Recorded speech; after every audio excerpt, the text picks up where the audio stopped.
एक बड़ी जानकारी इस वक्त मिल रही है। कांग्रेस प्रत्याशी मोहम्मद अजहरुद्दीन ने अपना वोट कास्ट किया है। ये एक बड़ी जानकारी। साथ ही उन्होंने क्या कुछ कहा ये भी आपको सुनाएंगे, लेकिन उससे पहले आपको तस्वीरें दिखा देते हैं। कांग्रेस प्रत्याशी भी हैं मोहम्मद अजहरुद्दीन और पूर्व क्रिकेटर भी हैं। उन्होंने अपना वोट डाला है, साथ ही जनता से उन्होंने वोट डालने की अपील की है।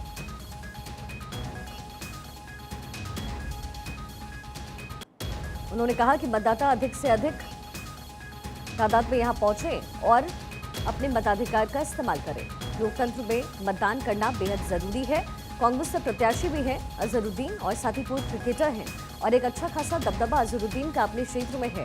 ऐसे में कांग्रेस के लिए कितने लकी साबित होते हैं अजहरुद्दीन, ये देखना दिलचस्प होगा। हमारे साथ गेस्ट का एक बड़ा पैनल इस वक्त मौजूद है। खीमचंद जी, एक बार फिर से आपके पास आते हुए, खीमचंद जी, अब बीजेपी की क्या स्ट्रैटेजी होगी? देखिए, क्योंकि हर जगह कहा यही जा रहा है, ये जो विधानसभा चुनाव 5 राज्यों में हुए हैं वो एक सेमीफाइनल के तौर पर 2024 के आम चुनाव के लिए है। क्या आप भी ऐसा मानते हैं? तेलंगाना में आपकी स्थिति क्या होगी अगर आप सीट वाइज बता पाए तो? अगर आप ये बता पाए कि बीजेपी कितनी सीटें जीत रही है इस वक्त तेलंगाना में? नमस्कार शिखा जी। पॉलिटिक्स में क्वार्टर फाइनल, फाइनल, सेमीफाइनल ये नहीं चलता है। लास्ट टाइम भी आप याद करोगे 2018 में हम कई स्टेट हारे थे। राजस्थान हारे थे, छत्तीसगढ़ हारे थे, मध्य प्रदेश में भी कांग्रेस की सरकार बनी थी, तेलंगाना भी हमारा बहुत बुरा प्रदर्शन रहा था। लेकिन 2019 में जब आदरणीय प्राइम मिनिस्टर मोदी जी का नाम आया तो राजस्थान में हमने 100% जीत, मध्य प्रदेश में भी ऑलमोस्ट 100%, सिर्फ एक सीट कांग्रेस के पास गई।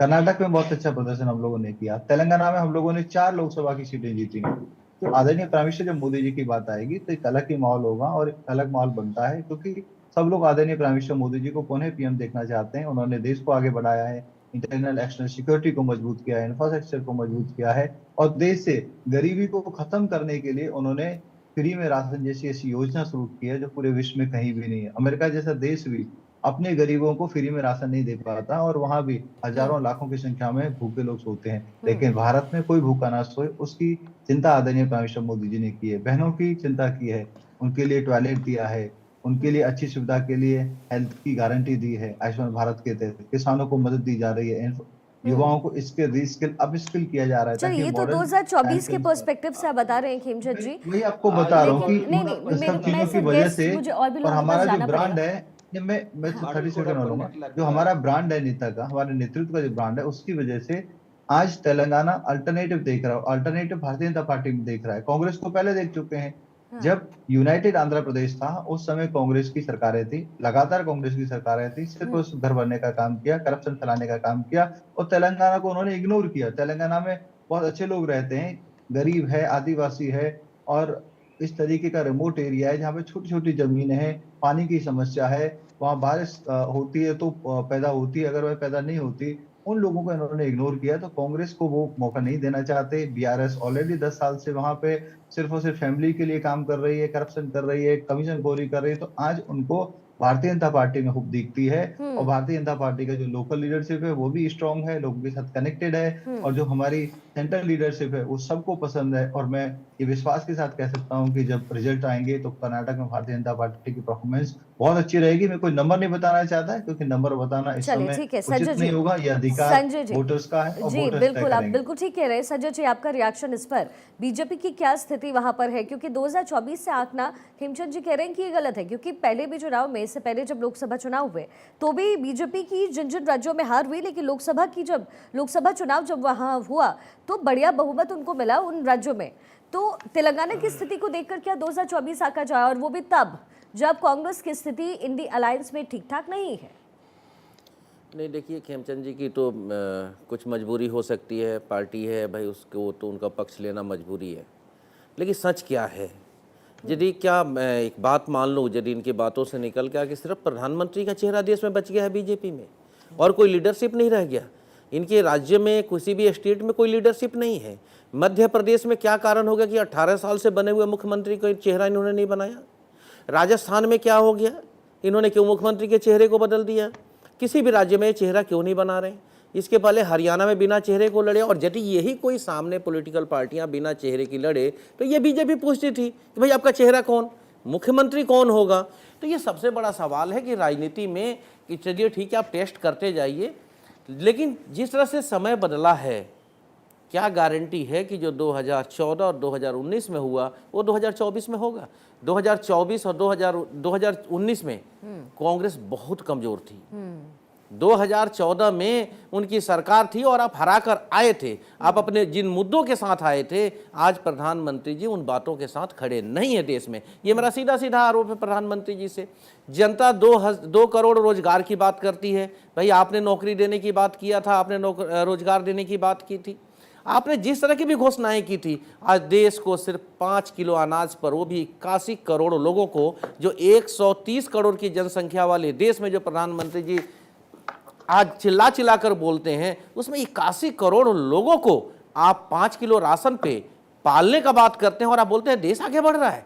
आप एक तरफ 5 किलो के लिए आप कह रहे हैं कि 5 किलो राशन नहीं देंगे तो 81 करोड़ लोग मर जाएंगे, और दूसरी तरफ आप कहते हैं कि भारत विकास कर रहा है। तो मैं कह रहा हूं यह देश के साथ छलावा है और देश की जनता इसको समझ रही है। इसलिए 2024 एक बदला हुआ भारत होगा और कहीं ना कहीं सरकार बदलती हुई नजर आ रही है। नरेंद्र मोदी जी के ऊपर लोगों की विश्वास कम हुए हैं और विश्वसनीयता में कमी हुई। खेमचंद जी, क्विक रिएक्शन, बहुत संक्षिप्त में सर आंसर कीजिएगा। देखिए संजय जी इस तरीके से कंपेयर कर रहे हैं कि एप्पल टू एप्पल, 81 करोड़ लोगों को फ्री में राशन दिया जा रहा है तो इसका मतलब भुखमरी की कगार पे, बिल्कुल नहीं। माँ भुखमरी कम हुई है। अब अलग अलग सर्वे देखिए, गरीबी कम हुई है, लगातार कम हुई है, एम्पावरमेंट हो रहा है। लेकिन तो 70-80 हजार करोड़ रुपए का राशन आप गोदाम में सड़ा देते थे, शराब व्यापारियों को बेच देते थे, खराब कर देते थे। हमने उस समस्या को खत्म करके उसको गरीबों तक पहुंचाए ताकि कोई भूखा भी ना सोए और राशन जो गोदाम में खराब हो जाता है वो खराब भी ना हो। हमने यूटिलाइजेशन करने का काम किया है, एम्पावरमेंट करने का काम किया है, अपलिफ्टमेंट करने का काम किया है। आपकी तरह जो करप्शन होता था, वेस्टेज होता था, लीकेज होती थी, उसको रोकने का काम किया। अब इस तरीके से आप मत करिए कि हम राशन दे रहे हैं तो इसका मतलब इतने लोग गरीब हैं। ठीक है खेमचंद जी, अंशुमन आपसे रिएक्शन लेते हुए, अंशुमन देखिए तेलंगाना में आप अपने आप को कहाँ इस वक्त पोजीशन पूरी तरीके से देख रहे हैं, क्योंकि बीआरएस को मात देना ये इतना आसान नहीं है। और चलिए कर्नाटक की स्थिति हमने देख रहे हैं, हिमाचल की हम स्थिति देख रहे हैं, जीत आपके नाम हुई, लेकिन 2024 का रन आपको कितना आसान लग रहा है? शिखा जी एक बात पहले अंशुमन जी, पहले तेलंगाना का जिक्र कर लेते हैं। तेलंगाना में आपकी पोजीशन अभी स्थिति क्या देख रहे हैं, क्योंकि आपने कहा क्या जो 3 तारीख को जो नतीजे आएंगे कुछ अलग होने वाला है, क्या अलग होगा? तेलंगाना में कांग्रेस पार्टी 75 से ज्यादा सीट दर्ज करने जा रही है। ये बात आज मैं आपको लिख के दे रहा हूं। 3 तारीख को आपके पैनल पे आप मुझे फिर बुलाना है 11 बजे 12 बजे, और 11 बजे तक स्थिति तेलंगाना की इतनी क्लियर होगी, इतनी साफ होगी कि बीआरएस के जितने बड़े विकेट्स हैं सब गिर जाएंगे। भारतीय जनता पार्टी, मैं आपको पहले भी शुरुआत में बता चुका हूं कि भारतीय जनता पार्टी की यहाँ लड़ाई खाता खोलने की है। ये गेम से पहले ही बाहर हो गए, इन्होंने खुद ही आउट कर दिया बीआरएस को बचाने के लिए। हमारे पास 4 इनकी हैं, आपसे लड़ाई बीआरएस को बचाने की है। खेमचंद जी मैं आपको बीच में नहीं टोकता, मुझे बीच में ना टोके। आपकी पूरी लड़ाई, आपने कविता को क्यों नहीं अरेस्ट किया? पूरा तेलंगाना पूछ रहा है ईडी की नोटिस केसीआर को क्यों नहीं आती है? ईडी की नोटिस केसीआर को क्यों नहीं आती है? ईडी की नोटिस कविता राव को क्यों नहीं आती है? कविता राव को क्यों नहीं अरेस्ट किया? पूरा तेलंगाना पूछ रहा है, पूरा तेलंगाना कह रहा है मोदी जी के 2 यार ओवैसी और केसीआर। खेमचंद जी ये 60 गांठ पूरे तेलंगाना को पता चल चुकी है, पूरे हिंदुस्तान को पता चल चुकी है। इसके बाद 2024 की जहां तक बात रही शिखा जी, जो 5 राज्यों के परिणाम आने वाले हैं 3 दिसंबर को, मैं आपको बता दूं भारतीय जनता पार्टी किसी भी जगह सरकार बनाने की स्थिति में नहीं है। भारतीय जनता पार्टी की सरकार कहीं भी बनने नहीं जा रही है और काठ की हांडी 2024 में दोबारा नहीं चढ़ेगी। 2024 में 150 सीटों के लाले हैं भारतीय जनता पार्टी को। आज की जो वर्तमान परिस्थिति इस देश में बन गई, जिस प्रकार लोग महंगाई से परेशान है, जिस प्रकार बेरोजगारी 42 साल में सबसे ऊपर है, जिस प्रकार। चलिए आप तेलंगाना का आपने जिक्र किया, आप राज्यों का जिक्र, खेमचंद जी मैं अपनी बात पूरी कर लूं। अंशुमन जी आप ये दावे कह रहे हैं कि 150 सीटें भी 2024 के लोकसभा चुनाव में बीजेपी को नहीं मिलेगी, लेकिन आप इस दावे आप किस आधार पर कर रहे हैं? इंडी गठबंधन आप देख रहे हैं वहां कांग्रेस की क्या स्थिति, या तो फिर आप ये एडमिट कीजिए कि कांग्रेस की स्थिति इस वक्त ये है कि पहले वो विधानसभा चुनाव कांग्रेस देख रही है और साधने के बाद फिर वो सीट शेयरिंग में खेलेगी। मैं जो 150 सीटें, मैं जो कह रहा हूं कि बीजेपी पार्टी को 150 सीटें नहीं मिलेगी 2024 में, उसके पीछे मेरे पास तमाम तर्क हैं।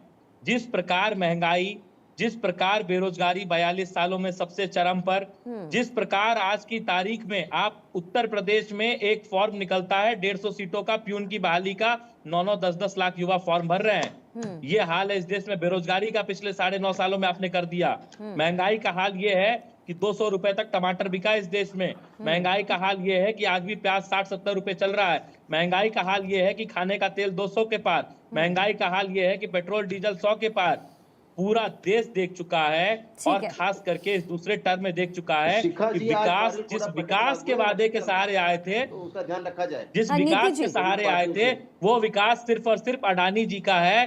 वो विकास किसी भी जनता का नहीं है। अडानी का विकास 1200%, जनता का विकास 1% चलिए भी नहीं। अंशुमन जी, ये तो 2024 के नतीजों की आप बात कर रहे हैं। उम्मीद यही है कि सबसे पहले तो कांग्रेस अपने इंडी गठबंधन को साथ ले, क्योंकि नीतीश कुमार अलग डायरेक्शन में इस वक्त, अखिलेश अलग डायरेक्शन में। नीतीश जी सब एक डायरेक्शन में है, देखेंगे, सब एक डायरेक्शन में अंशुमन जी, यही तो सब देख रहे हैं। सबसे पहले आज की तारीख में आप देखें, सबसे अंशुमन जी, I'll get पहले back आज to की you। तारीख में एक अगर बस किसी को एक अपना रिएक्शन कुर्बा, किसी मुझे को शिखा जी, हाँ, मैं नीति जी। अंशुमन जी युवा नेता हैं कांग्रेस के, और ये उनको जरूर बोलना चाहूंगी कि जो धर्म के ध्रुवीकरण और जातिवाद के तुष्टीकरण और भ्रष्टाचार और परिवार के तुष्टीकरण का आप काला चश्मा उतारेंगे तो आपको देश का विकास दिखेगा।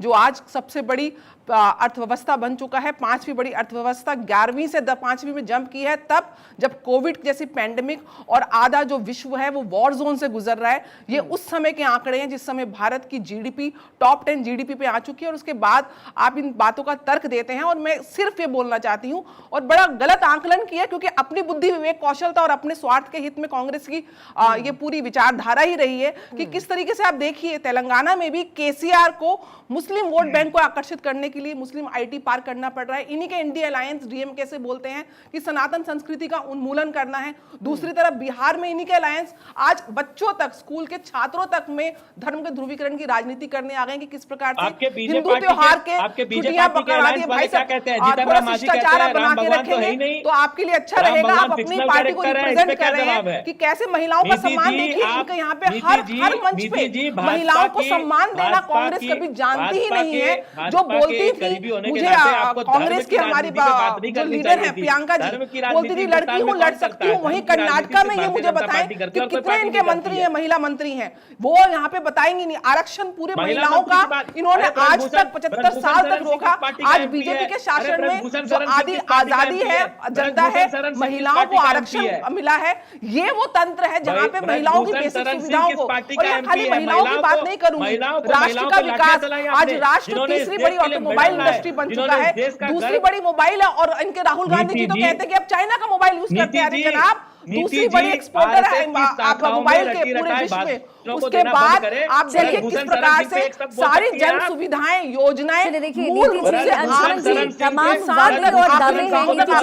मुझे रोकना पड़ेगा आपको, ब्रेक का वक्त हो रहा है, चाहे कोई और आपदा हो। और आज आप देखिए कैसे तेजस विमान के साथ कैसे आर्मी को हम स्ट्रॉन्ग कर रहे हैं, चौथी बड़ी आर्मी आप बन चुके हैं। उसके बावजूद आप आज भी जातिवाद और धर्म के ध्रुवीकरण में पड़े हुए हैं। किस तरीके से मुस्लिम वोट बैंक को काटा जाए, कैसे आप मुस्लिम वोट बैंक को कैश करें और हिंदुओं मुझे रुकना होगा एक छोटे से ब्रेक के लिए। तो देखिए आगे बढ़ने वाली कांग्रेस, चलिए मैं आऊंगी, अभी डिस्कशन आगे बढ़ेगा। नीति जी देखिए, तो तेलंगाना का रन जो है वो पूरी तरीके से सेट है। चुनाव की प्रक्रिया वहां तेजी से की जा रही है। कुल 119 विधानसभा सीटें जिस पर मतदान आज सुबह से ही लगातार जारी है। महाकवरेज अब भारत 24 पर देख रहे हैं। वक्त एक बहुत छोटे से ब्रेक का है, लेकिन आप कहीं मत जाइएगा, बने रहिए।